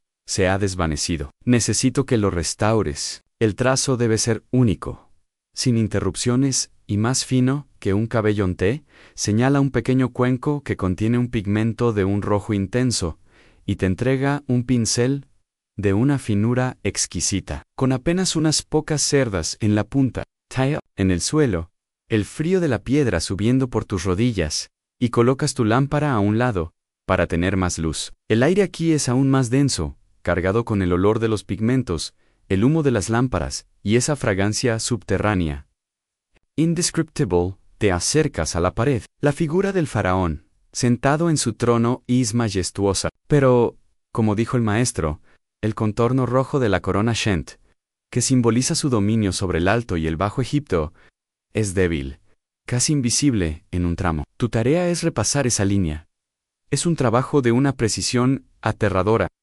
Temblor en tu mano, cualquier exceso de pigmento en el pincel, cualquier error de cálculo, y arruinarás una obra que ha llevado meses completar. Y un error aquí no es solo un defecto estético, es una ofensa espiritual, una imperfección en la morada eterna que podría, según las creencias, afectar al viaje del difunto por el más allá. Sientes la presión como un peso físico. El humo de las lámparas te irrita los ojos, haciéndolos llorar y nublando tu visión. El aire enrarecido te provoca un ligero mareo, y tus manos, que hace unas horas estaban machacando piedra, y hace unos minutos estaban siendo corroídas por productos químicos, ahora deben realizar la tarea más delicada imaginable. Es el contraste más extremo que has experimentado en tu vida, de la violencia a la sutileza, del grito al susurro, del esfuerzo brutal a la precisión milimétrica, todo en el transcurso de un solo y agotador día de trabajo, y mientras sumerges la punta del pincel en el pigmento rojo, contienes la respiración, consciente de que en este silencio sofocante, bajo la mirada de los dioses pintados en las paredes, el más mínimo error puede tener consecuencias eternas. Te arrodillas sobre el suelo helado de la cámara funeraria, una postura de súplica impuesta no por la devoción, sino por la naturaleza de tu nueva tarea. El frío de la piedra se filtra a través de la delgada tela de tu shenty y sube por tus rótulas un dolor sordo y persistente que se suma a la sinfonía de malestares que es tu cuerpo. Colocas tu temblorosa lámpara de aceite sobre una protuberancia de la roca para estabilizar su luz parpadeante, creando un pequeño charco de iluminación dorada y móvil en la vasta penumbra. El maestro pintor, tras darte sus escuetas instrucciones, se ha retirado a una esquina para mezclar otros pigmentos, dejándote solo frente a la monumental figura del faraón en la pared. Su confianza implícita es más pesada que cualquier supervisión directa. El silencio en la cámara es casi absoluto, roto únicamente por el suave chisporroteo de las mechas de las lámparas y el sonido casi inaudible de tu propia respiración, que intentas mantener superficial y controlada para no alterar la firmeza de tu pulso. El aire aquí abajo, en las entrañas de la tierra, es un cóctel letal. El oxígeno es un bien escaso, consumido vorazmente por las llamas abiertas que os permiten ver. Cada inhalación es un trago de aire viciado, empobrecido, que te deja con una sensación de perpetua falta de aliento y un ligero aturdimiento en la cabeza. El humo aceitoso que emanan las lámparas se ha acumulado en el techo bajo, formando una bóveda oscura y grasienta de hollín, que, ocasionalmente, libera pequeñas partículas negras que flotan perezosamente en el aire como nieve de ceniza. Inhalas este residuo oleoso, sintiendo cómo se deposita en el fondo de tus pulmones una capa de suciedad sobre el polvo de la cantera, y te deja un regusto amargo y persistente en la garganta. Tu atención, sin embargo, se centra en la paleta de colores dispuesta a tus pies. Es un microcosmos de belleza y peligro. Los pequeños cuencos de cerámica contienen los elementos con los que se pinta la eternidad, y cada color tiene su propia historia, su propia esencia y su propio veneno oculto. No son simples tintes. Son minerales pulverizados, tierras y compuestos químicos que, si bien crean imágenes de una viveza asombrosa, son una amenaza silenciosa para quienes trabajan con ellos. El maestro pintor te ha indicado que restaures el contorno rojo. Este pigmento, el ocre rojo o gesher, es uno de los más seguros. Es esencialmente óxido de hierro, tierra rica en hematita, extraída de las colinas del desierto, molida hasta obtener un polvo finísimo y mezclada con un aglutinante, generalmente goma arábiga diluida en agua, para darle la consistencia de una pintura. Su color es el de la sangre y la vida, pero también el de la fuerza y el poder. A su lado, ves el negro KEM, derivado del carbón de leña, o del hollín raspado de las ollas de cocina. Es el color de la noche, del inframundo, y de la tierra fértil del Nilo.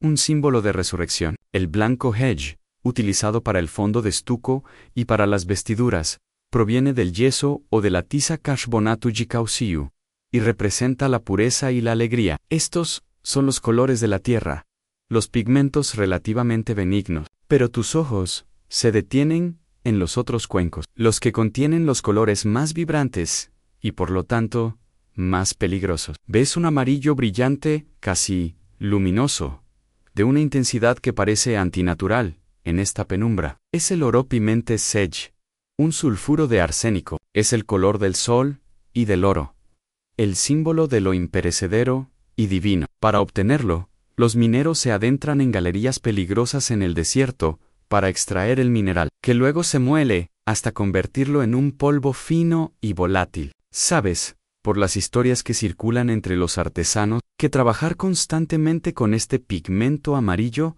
provoca llagas en la piel, caída del cabello y finalmente una muerte lenta y dolorosa por envenenamiento. Cada vez que el maestro pintor abre ese cuenco, una pequeña nube de polvo de arsénico se libera en el aire ya viciado de la tumba. Cerca de él hay un cuenco con un verde deslumbrante y allí, el color de la vegetación, la fertilidad y el renacimiento. Se obtiene de la malaquita un carbonato de cobre, aunque es menos tóxico que el oropimente.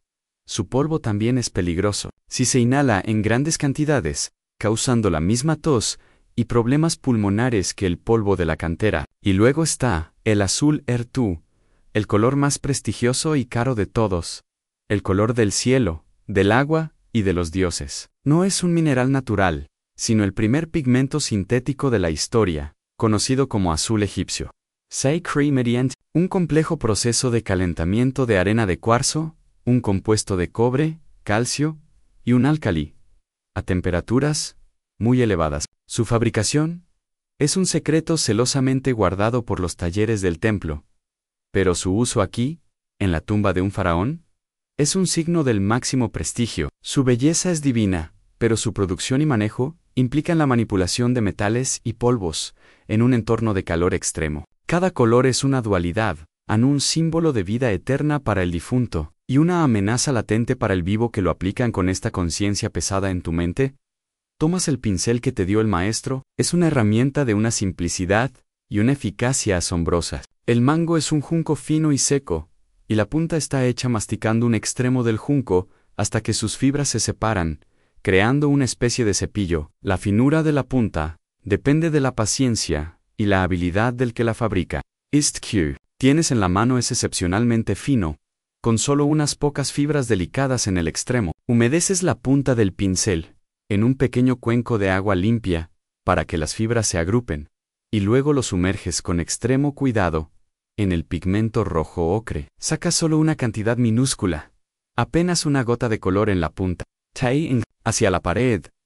Tu rostro a escasos centímetros de la superficie fría, el olor del estuco seco y de los pigmentos llena tus fosas nasales. La luz de la lámpara crea un resplandor en la pared, y tienes que posicionar tu cabeza de tal manera que tu propia sombra no oscurezca el área de trabajo. Tus músculos, acostumbrados a la fuerza bruta, ahora deben obedecer a un control infinitesimal. Tu mano, que horas antes empuñaba un mazo, ahora debe ser tan estable como la roca misma.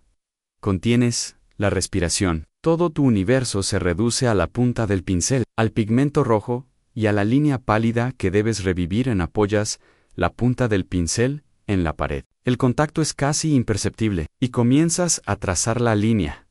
El movimiento no proviene de tu muñeca ni de tus dedos. Proviene de tu hombro y de tu codo, en un arco suave y controlado. La pintura fluye desde el pincel hacia la superficie porosa del estuco, que la absorbe instantáneamente. La línea que dejas es de un rojo vibrante y perfecto.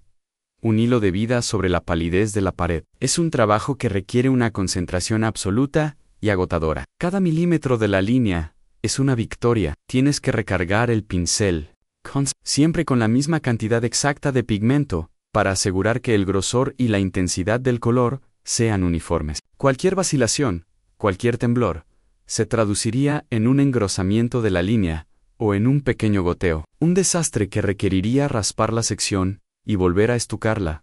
Un sacrilegio en una cámara casi terminada. El humo te pica en los ojos y tienes que parpadear rápidamente para aclarar tu visión sin perder el enfoque. Sientes una gota de sudor formarse en tu frente y rezas para que no caiga sobre la pared. El aire enrarecido te hace sentir mareado y tienes que luchar contra una ola de náuseas. Pero continúas centímetro a centímetro en un estado de trance meditativo. Estás pintando la curva superior de la corona blanca del Alto Egipto. Luego, la espiral distintiva de la corona roja del Bajo Egipto. Estás restaurando el símbolo de la unificación, el poder dual del Dios Rey, y mientras lo haces, te das cuenta de la profunda ironía de tu situación. Has pasado el día siendo descompuesto por los elementos a la piedra, el sol, el agua y los químicos. Ahora, estás aquí, en la oscuridad, utilizando esos mismos elementos, minerales, agua, tierra, para construir un símbolo de incorruptibilidad y poder eterno. Eres un mortal efímero, cuyo cuerpo es un catálogo de dolores y venenos, y estás poniendo el toque final a la inmortalidad de otro. La línea está casi completa. Solo queda un pequeño tramo. Tomas una última bocanada del aire viciado. Estabilizas tu mano, una vez más, y unes el final de la línea con su principio, cerrando el contorno en un trazo perfecto e ininterrumpido. Has terminado en el trabajo, está hecho, y nadie, excepto tú y el maestro pintor, sabrá jamás del temblor de tu mano, ni del veneno que has respirado para lograrlo. Retiras el pincel de la pared, con una lentitud casi ceremonial, un movimiento final que sella tu minúscula pero crucial contribución a esta obra monumental. Exhalas el aire que habías estado conteniendo en tus pulmones, una liberación que se siente tanto física como mental. Por un instante, te permites admirar tu trabajo. La línea roja, ahora restaurada en su totalidad, vibra con una nueva vida contra el blanco del estuco, definiendo la doble corona del faraón, con una claridad y una fuerza impecables. Es una línea perfecta, un trazo ininterrumpido que parece haber sido dibujado por un solo aliento divino. Una punzada de orgullo, un sentimiento cálido y poco familiar, florece en tu pecho. Es un orgullo silencioso y anónimo, pues sabes que tu nombre nunca será asociado con esta maravilla. Eres un fantasma, una mano invisible que ha ayudado a tejer el tapiz de la eternidad de otro. El maestro pintor, que ha estado observándote desde la distancia, se acerca sin hacer ruido, sus sandalias de papiro apenas susurrando sobre el suelo de piedra. Se inclina, sus viejos ojos examinando cada milímetro de tu trazo bajo la luz danzarina de su lámpara. El silencio se alarga, y cada segundo se siente como una hora. Finalmente, emite un leve gruñido, un sonido gutural, que en su limitado repertorio emocional equivale a una aprobación rotunda. El trazo es limpio, murmura, y con esa simple frase, el peso de la responsabilidad se levanta de tus hombros. Te sientes ligero, casi eufórico. A pesar del aire viciado y el frío penetrante justo en ese momento de alivio, una nueva presencia altera la atmósfera estancada de la cámara. Desde el oscuro pasadizo por el que entraste emerge una figura, alta y delgada, envuelta en una túnica de lino de un blanco inmaculado.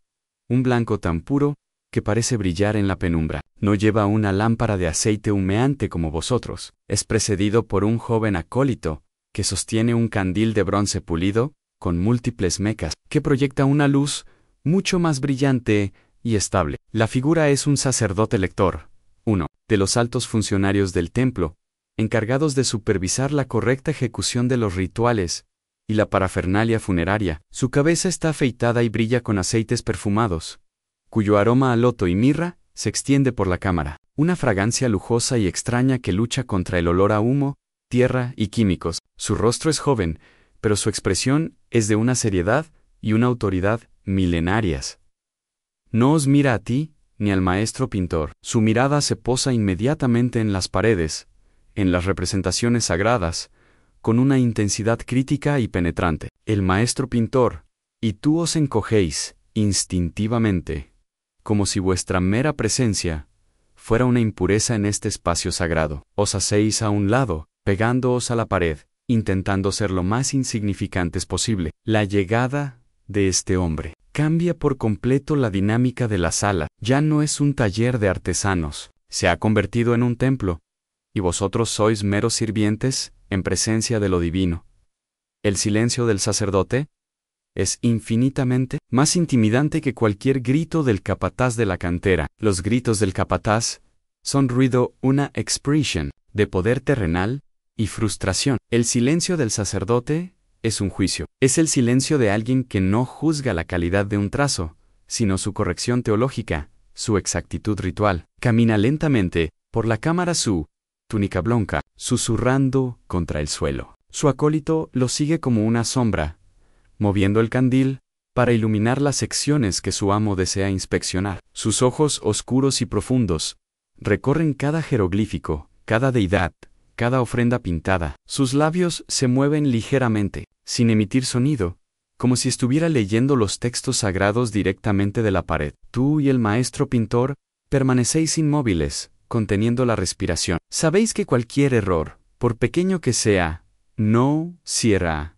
tolerado. Una pequeña variación en el color de la piel de un dios, la omisión de un epíteto en un cartucho real, la posición incorrecta de un amuleto en el cuerpo del faraón, todo ello podría ser interpretado como un descuido garrafal, una blasfemia, que podría poner en peligro el delicado viaje del alma del difunto a través de los peligros del inframundo. Las consecuencias de un error así no serían una simple reprimenda, podrían significar la destrucción de una sección entera de la pared, la repetición de semanas de trabajo y, para los responsables, el castigo y la desgracia.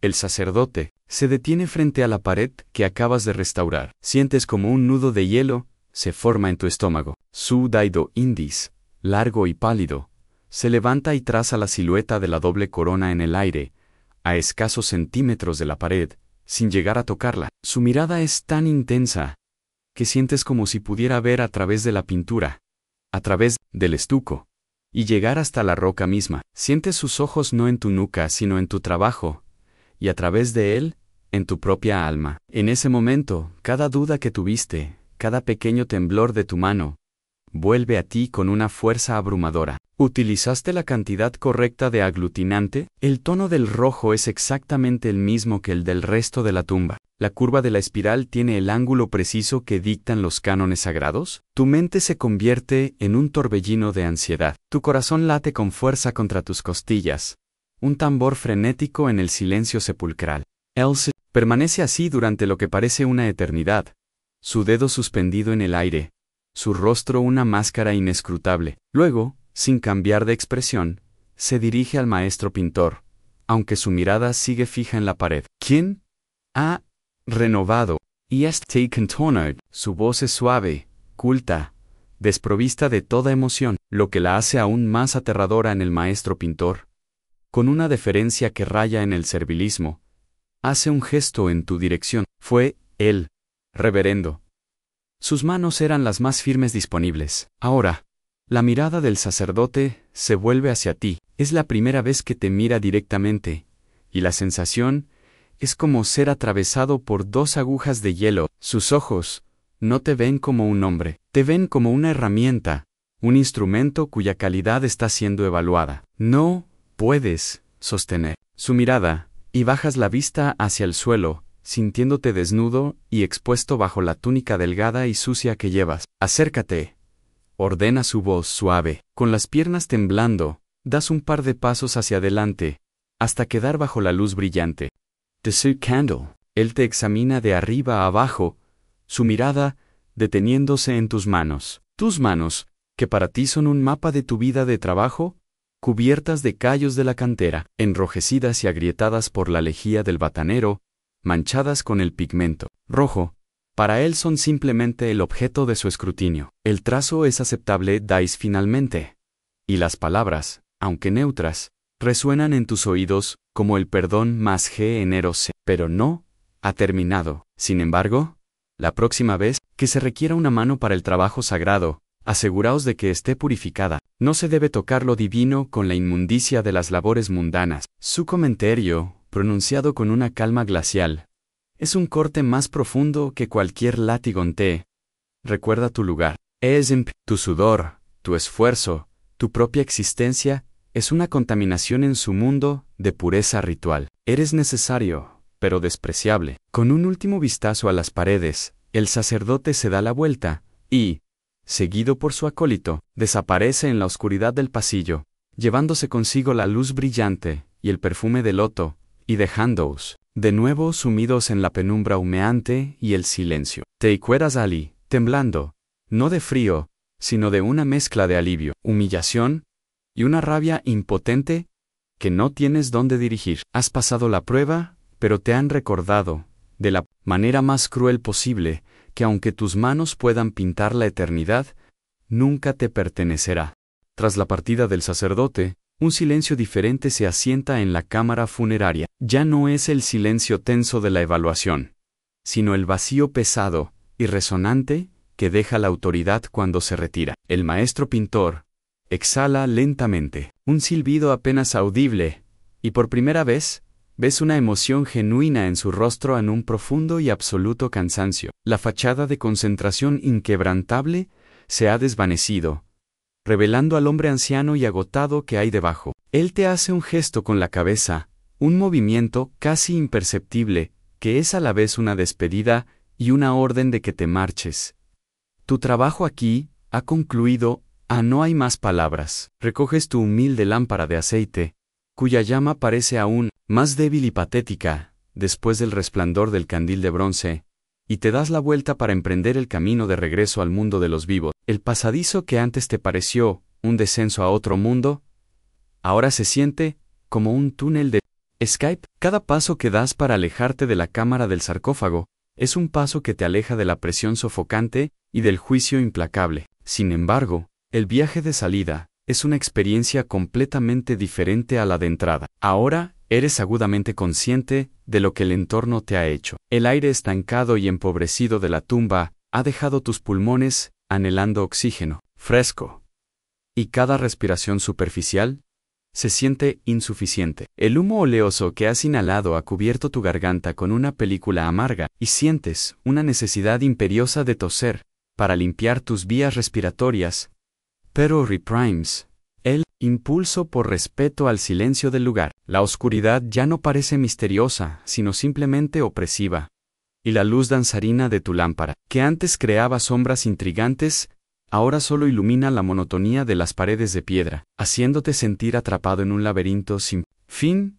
Finalmente, después de lo que parece una eternidad de caminar por el corredor ascendente, ves un cambio en la calidad de la oscuridad que tienes delante. La negrura absoluta se disuelve en un gris profundo, luego en un añil intenso, y finalmente vislumbras el rectángulo de la entrada. Un portal enmarcado por un cielo de un violeta crepuscular salpicado por las primeras estrellas. El momento en que cruzas el umbral y sales de la tumba es un renacimiento violento. El aire del exterior te golpea con la fuerza de una pared sólida. Es un aire fresco, seco y limpio que se precipita en tus pulmones hambrientos. Tu primera inhalación profunda es un acto casi doloroso, un shock para un sistema que se había acostumbrado al aire viciado. Toses violentamente, un espasmo incontrolable que expulsa una flema negruzca, teñida por el hollín de las lámparas. Sientes como el oxígeno puro inunda tu torrente sanguíneo, despejando parte de la niebla mental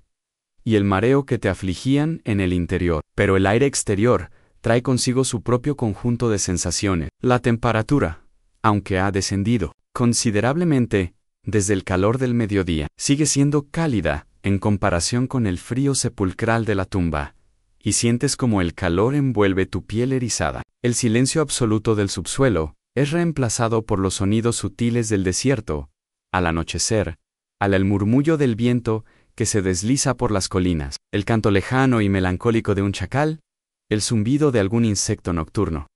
Ojos, adaptados a la penumbra, son asaltados por la luz residual del crepúsculo. Tienes que entrecerrarlos, deslumbrado por un cielo que aunque oscuro, parece increíblemente brillante. Te quedas quieto por un momento, apoyado contra la pared de roca, junto a la entrada de la tumba, permitiendo que tu cuerpo y tu mente se aclimaten. Es ahora, en la quietud del anochecer, cuando el verdadero peso de la jornada se derrumba sobre ti. El agotamiento ya no es una serie de dolores específicos, sino un estado general y abrumador del ser. Tu cuerpo se ha convertido en un archivo de tormentos, un catálogo de las agresiones sufridas a lo largo del día. Sientes el dolor profundo y estructural en tu espalda y hombros, un eco de los cientos de golpes que diste en la cantera por la mañana. La piel de tus piernas y pies, aunque seca, arde con una memoria persistente del baño químico en las tinas del batanero. Cada roce de tu sandalia contra el empeine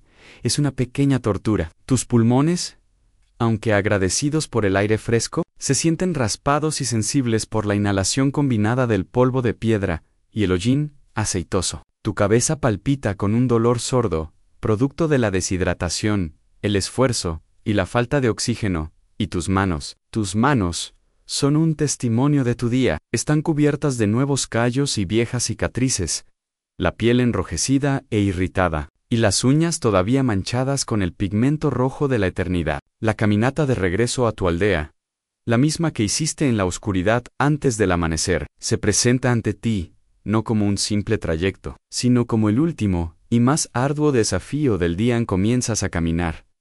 Y cada paso es un acto de pura voluntad en tus músculos, vacíos de toda energía, protestan con cada movimiento. El sendero rocoso que por la mañana subiste con una energía resignada, ahora lo desciendes, con una torpeza peligrosa. Tus piernas tiemblan de fatiga, y tienes que concentrarte intensamente en cada paso para no tropezar con una piedra suelta y caer. El silencio de la mañana, que era funcional y compartido, es reemplazado por la soledad del anochecer. Eres una de las últimas figuras que abandona el valle. La mayoría de los otros trabajadores ya se han ido, y te encuentras solo en la inmensidad del paisaje tebano. El cielo sobre ti es un espectáculo de una belleza indiferente. El firmamento se ha oscurecido hasta alcanzar un terciopelo azul profundo, y miles de estrellas han aparecido, brillando con una intensidad fría y nítida que solo el aire del desierto permite. La Vía Láctea se extiende como un río de polvo. Tira es la morada de los dioses, el camino que recorren las almas de los justos, pero esta noche, su majestuosidad no te ofrece ningún consuelo, solo sirve para acentuar tu propia pequeñez, tu insignificancia. Eres una criatura diminuta y sufriente, arrastrándose bajo un cosmos indiferente. Tu mente, demasiado agotada para las preocupaciones prácticas del día, comienza a divagar. Revives fragmentos de la jornada, en destellos inconexos. El sonido ensordecedor del mazo contra el cincel, la sensación repugnante del líquido espeso en la tina, el rostro inescrutable del sacerdote. Su última frase resuena en tu cabeza: no se debe tocar lo divino con la inmundicia de las labores mundanas. La humillación vuelve a abrazarte, una quemazón interna que compite con la de tu piel. ¿Qué es la inmundicia? Es el sudor ganado con esfuerzo. Es la piel agrietada por el trabajo. Es el polvo que prueba que has estado construyendo su mundo sagrado. La pregunta es una brasa de rabia impotente en tu corazón. Finalmente, tras una caminata que parece haber durado varias vidas, alcanzas la cima del paso y ves las luces de tu aldea. Deir el Medina, en la distancia. No son luces brillantes ni grandiosas, son los pequeños y parpadeantes resplandores de las lámparas de aceite y los pequeños fuegos de cocina que se filtran desde las aberturas de las casas. Cada una de esas luces representa un hogar, una familia, un refugio. Esa visión, la primera señal de un final para tu sufrimiento, te da la última pizca de fuerza que necesitas. El descenso final, hacia la aldea, es casi un tropiezo controlado. Tus piernas apenas te sostienen. Pasas junto a los puestos de los guardias Medjay, quienes te lanzan una mirada desinteresada, y cruzas la puerta de la muralla que rodea tu comunidad. El aire aquí dentro es diferente, más denso, cargado con los olores de la vida doméstica en el humo de la leña, el aroma del pan recién horneado, el olor de la cerveza y el murmullo de las conversaciones familiares. Has regresado del mundo de los muertos al mundo de los vivos, pero te sientes como un espectro, un extraño que no pertenece del todo a ninguno de los dos mundos. Estás demasiado cansado para vivir, pero demasiado vivo para estar muerto. Wyman, te arrastras por la última callejuela hacia la puerta de tu casa. Solo tienes un pensamiento, un deseo, que lo consume todo en el olvido. El dulce y oscuro olvido del sueño. Te encuentras finalmente frente a la entrada de tu hogar. Una simple abertura rectangular. Un corte oscuro en la pared de adobe que conforma la fachada de tu vivienda. La estera de juncos trenzados que funge como puerta está echada a un lado. Una invitación silenciosa a entrar en tu único santuario. Desde el interior de esta modesta cavidad, se derrama una luz cálida y ambarina. Una luminosidad suave y parpadeante que proviene de una única lámpara de aceite colocada en un nicho, excavado en la propia pared. Junto con esta luz, fluye hacia ti un aroma que es la antítesis absoluta de todo lo que tus sentidos han sido forzados a soportar durante la interminable jornada. No es el olor mineral y seco del polvo de piedra caliza, ni el hedor químico y penetrante de la lavandería, ni mucho menos el humo rancio y sofocante que impregna el aire sin vida de la tumba. Es el aroma terrenal, profundo y profundamente reconfortante de un guiso de lentejas y verduras de raíz, cociéndose lentamente sobre un pequeño brasero de arcilla en una esquina. Es el olor del sustento, de la nutrición, de la familia. Es la fragancia inconfundible de la vida doméstica. Es, en esencia, el olor de haber regresado a casa, de haber sobrevivido un día más. Te agachas para poder pasar por el bajo dintel, y el simple acto de flexionar tu cuerpo es una agonía, un coro de protestas de cada músculo y articulación. Al enderezarte en el interior de la pequeña y única estancia, tu esposa se vuelve hacia ti desde el fuego. Ella no dice una sola palabra. No necesita preguntarte cómo ha ido tu día. La respuesta está brutalmente escrita en cada centímetro de tu ser. Está grabada en la capa de polvo y mugre que cubre tu piel como una segunda piel grisácea. Está impresa en el enrojecimiento de la esclerótica de tus ojos. Está cincelada en la forma en que tus hombros se hunden bajo el peso invisible, pero aplastante de una fatiga que va más allá de lo físico. Y sobre todo, está en el hedor persistente a amoníaco que, a pesar de la caminata por el aire limpio del desierto, todavía se aferra a ti como una mortaja olfativa. Su mirada lo abarca todo en un solo instante.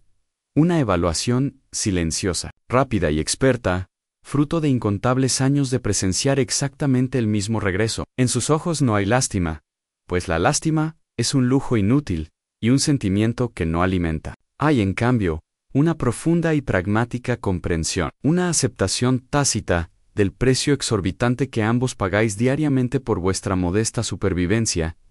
Ella se acerca a ti, moviéndose con una eficiencia silenciosa y sin mediar palabra. Toma de tu hombro la jarra de agua, ahora vacía y ligera, y la pesada bolsa de cuero que contiene tus herramientas. El acto de liberarte de esa carga, aunque pequeña, es un alivio inmediato y desproporcionado. Tus músculos del hombro, contraídos en un nudo de tensión, se relajan con un espasmo casi doloroso. Luego, te guía con un suave toque en el codo hacia un rincón de la estancia donde descansa una gran vasija de cerámica llena de agua. Esta no es el agua preciosa y racionada para beber, es el agua para lavar, un lujo conseguido con el enorme esfuerzo de acarrearla en múltiples viajes desde el Nilo o desde el pozo comunal. Te entrega un trozo de tela de lino limpia y te deja solo, concediéndote la privacidad de tu ritual. El proceso de la limpieza es lento, metódico y doloroso. Te quitas las sandalias de cuero, tus pies protestando al liberarse, y desatas el nudo de tu shenty, dejándolo caer al suelo en un montón sucio y rígido. Al sumergir la tela en el agua fresca y pasarla por tu piel, cada caricia es un suplicio. El agua fría sobre tu piel inflamada por los productos químicos y quemada por el sol es un shock, y las úlceras abiertas en tus pies y entre tus dedos arden como si les estuvieran aplicando brasas encendidas. Pero es un dolor que limpia, un tormento que purifica. Observas con una especie de fascinación desapegada como el agua que escurre de tu cuerpo es de un color grisáceo y turbio, arrastrando consigo el polvo de la cantera, la sociedad de la tina del batanero, el hollín aceitoso de la tumba. Estás, literalmente, lavando las múltiples capas de tu jornada, intentando desprenderte de los tormentos que se han adherido a tu carne. Sabes que es una limpieza puramente superficial. Es plenamente consciente de que el polvo asentado en tus pulmones y el veneno que has podido absorber a través de tu piel permanecerán. Pero este pequeño acto de purificación externa es fundamental para tu psique. Es el acto simbólico de separarte del trabajador, de la bestia de carga, para volver a ser, aunque sea por unas pocas y preciosas horas, un hombre, un esposo, un padre. Una vez que estás relativamente limpio, envuelto en un trozo de lino seco, tu esposa te acerca un cuenco de madera tallada lleno del guiso humeante y un trozo de pan fresco, notablemente más suave y apetecible que las duras galletas que comiste durante el día. Te sientas pesadamente en tu estera, apoyando la espalda contra la pared de adobe, que todavía irradia un leve y reconfortante calor residual del día. El cuenco de madera tiembla en tus manos, no de frío, sino de la pura fatiga que recorre tus músculos y tendones. Comes en un silencio casi absoluto, con una lentitud mecánica. Cada cucharada, desde el cuenco hasta tu boca, requiere un esfuerzo. La comida es deliciosa, el sabor más complejo y agradable que has experimentado en muchas horas. Pero tu agotamiento es tan profundo que apenas puedes registrarlo. Tu cuerpo ansía las calorías, la nutrición, pero tu mente está demasiado embotada y distante para permitirse el lujo del placer. Es combustible. Nada más. Tu esposa se sienta frente a ti, comiendo su propia ración más pequeña, observándote en la penumbra dorada. Tus hijos, que ya han comido, duermen profundamente en una esquina sobre una estera compartida, envueltos en el profundo e inocente sueño de la infancia, completamente ajenos al regreso de su padre y al estado en que ha llegado. Su respiration, tranquila y acompasada, es el sonido más pacífico del universo, un suave murmullo, que es, en última instancia, la razón por la que soportas todo lo demás. El silencio que se extiende entre tú y tu esposa no es incómodo ni vacío, es un espacio compartido, lleno de una comprensión que trasciende las palabras. Hablar requeriría una energía que simplemente no posees, y no hay nada que necesites. Decir que ella no sepa, ya. Ella ve la marca rojiza del pigmento debajo de tus uñas, y sabe que has estado en una tumba. Siente el persistente olor químico que aún emana de tu piel, y sabe que has sido sentenciado a las tinas. Ve los nuevos cortes en tus manos y la forma en que te mueves, y sabe que has estado en la cantera. Tu cuerpo es un papiro viviente que narra la historia de tu día, y ella es su más experta y devota lectora, aun cuando finalmente terminas de comer. Dejando el cuenco vacío, ella se levanta y se dirige a un pequeño estante. Vuelve con un pequeño cuenco de cerámica que contiene un ungüento de un color verdoso, una pasta espesa hecha de grasa animal y una mezcla de hierbas medicinales machacadas cuyas recetas se transmiten de madre a hija. Se arrodilla frente a ti, en el suelo de tierra apisonada, y con una delicadeza que parece casi imposible en un entorno tan duro y en una persona cuyas propias manos están cubiertas de callos, toma tus manos entre las suyas. Con la yema de sus dedos, aplica suavemente el ungüento sobre tus cortes, sobre las ampollas rotas, sobre las áreas de tu piel más enrojecidas e irritadas. El bálsamo es frío y calmante al contacto, y su efecto alivia parte del ardor constante. Es un acto de un cuidado inmenso, un pequeño milagro de ternura, que florece en un mundo definido por la brutalidad y el agotamiento. Ella no habla de los dioses, ni reza por tu curación. Su fe es más directa, más tangible. Está en sus manos, en el poder curativo de este remedio casero, en este gesto práctico de amor y sobre todo, de mantenimiento. En cierto modo, ella está reparando su herramienta más preciada, Antú, es el mismo cuidado metódico que tú le darías a tu cincel de cobre, afilándolo, reparando sus mellas y preparándolo para que pueda seguir funcionando un día más. La comprensión de esta cruda analogía no disminuye la abrumadora gratitud que sientes. Al contrario, la profundiza. Sois dos artesanos, dos socios, manteniendo vuestro pequeño y frágil taller de vida, reparando mutuamente las piezas que se desgastan para poder enfrentar, juntos, la jornada siguiente. Aun una vez que ha terminado de atender tus heridas, se retira a un lado para preparar las cosas para la mañana siguiente, asegurándose de que haya grano para moler y agua en la vasija, perpetuando el ciclo que nunca se detiene. Tú, mientras tanto, sin fuerzas para más, te dejas caer de lado sobre tú. El contacto de tu cráneo con el duro reposacabezas de madera es un alivio sólido y definitivo. El punto final de tu día. Cierras los ojos. La oscuridad que encuentras detrás de tus párpados es un refugio, un santuario. Bienvenido.